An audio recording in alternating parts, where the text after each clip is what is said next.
बाह्य निषेचन यानी कि एक्सटर्नल फर्टिलाइजेशन समझने के बाद हम बात करेंगे आंतरिक निषेचन, जिसे बोला जाता है इंटरनल फर्टिलाइजेशन। यानी कि यहाँ पे जो युग्मक का युग्मन होता है वो कहाँ पे होगा? बॉडी के अंदर होगा। देखते हैं कैसे।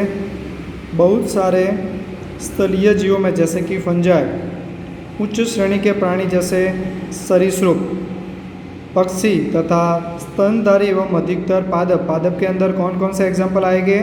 Bryophytes, pteridophytes, gymnosperm and angiosperm में युग्मक संलयन जीव शरीर के भीतरी संपन्न होता है। तो ये हमें समझना है कि जो फर्टिलाइजेशन है उसके भी दो प्रोसीजर हुए, एक शरीर के बाहर और एक शरीर के अंदर।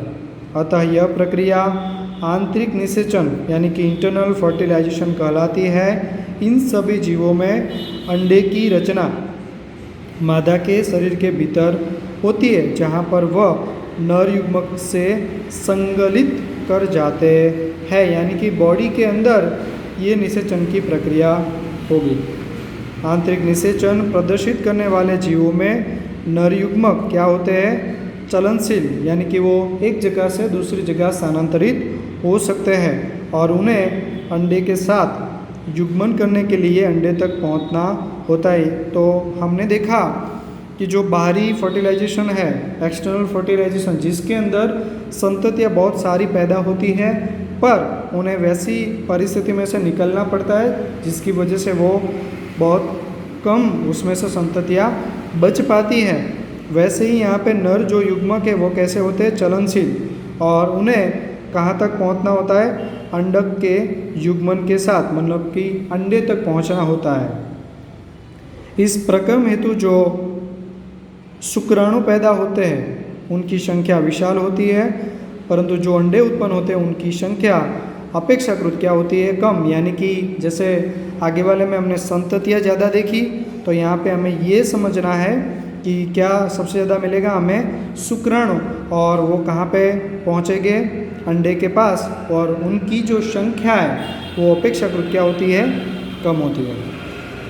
इसके सिवाय पादप की बात करें तो बीजीय पादपों में यद्यपि अचलनशील नर युग्मक परागनली द्वारा मादा युग्मक तक पहुँचते हैं। याद रखना, पादप के अंदर जो नर युग्मक है वो कैसे होते हैं? अचलनशील। अचलनशील यानी कि एक जगह से दूसरी जगह नहीं जा सकते, पर पानी, फिर इंसेक्ट है और विमन एक्टिविटीज़ के सिवाय ऐसी पानी है, उनकी वजह से ये जो अचलनशील नर युग्मक है वो पराग नली तक क्या होता है?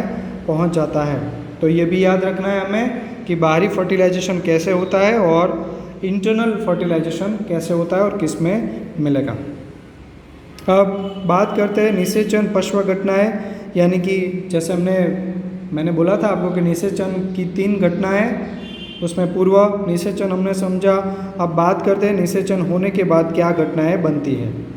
तो लैंगिक जनन में होने वाली घटनाओं के पश्चात ही युग्मनज का क्या होता है? निर्माण होता है, और ये घटनाएं पश्य निषेचन घटनाएं कहलाती है। यानी कि जो निषेचन के बाद की जो घटना है उसे हम क्या बोलेंगे? पश्य निषेचन घटना।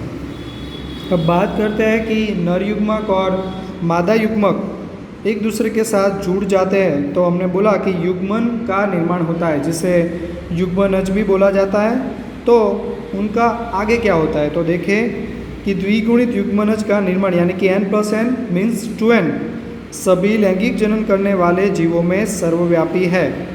बाह्य निषेचन करने वाले सभी जीवों में युग्मज का निर्माण बाह्य माध्यम जैसे कि प्राय जल में होता है, जो हमने आगे देखा कि जो बाहरी फर्टिलाइजेशन है वो पानी के माध्यम से होता है, और उसकी वजह से उनकी जो संततियाँ है वो एक से ज़्यादा मिलती है। जबकि वह जीव जिनमें आंतरिक निषेचन होता है उनके शरीर के भीतर युग्मनज की संरचना मिलती है, यानी कि उनके अंदर ये प्रक्रिया बहुत ही कॉम्प्लेक्स पाई जाती है। अब आगे बात करते हैं कि युग्मक के आगे का विकास जीव के अपने जीवन चक्र तथा वहाँ के पर्यावरण पर निर्भर करता है। ये याद रखना, ये भी समझने जैसा है कि युग्मक के अंदर जो ये प्रक्रिया होती है उनके अंदर ये कैसे हो सकता है। उसके बाद बात करते हैं कि फंजाई एवं शैवाल से संबंध जीवों में युग्मनज एक मोटी भित्ति को विकसित करते हैं जो उनकी शुष्कन तथा क्षति से रक्षा करता है। अब आपको यहाँ पे ये ध्यान रखना है कि ये कार्य कौन करेगा, तो ये कार्य करेगा सेल वॉल, यानी कि फंजाई और शैवाल जो है वो अलग अलग परिस्थितियों में से निकलेगी, तो वो वहाँ से जब पास होगी तो उस वक्त उन्हें रक्षा देती है। ये अंकुरण से पूर्व काफ़ी समय तक विश्रांति काल में रहते हैं। जैसे हमने समाधि शब्द से हम परिचित है कि जिसमें फ्रॉग जो है वो ज़मीन के अंदर रहते हैं, वैसे ही यहाँ पे फंजाई, शैवाल और कई सारे बीज भी ऐसे हैं कि जो इस प्रक्रिया से निकलते हैं। द्विगुणित जीवन चक्र वाले जीवों में जो हमने 11वीं कक्षा के अंदर पढ़ा था, युग्मनज अर्धसूत्रों द्वारा विभाजित होकर अगुणित अंडाणु का निर्माण होता है, जो अगुणित व्यष्टि के रूप में क्या करता है, तो वृद्धि करता है।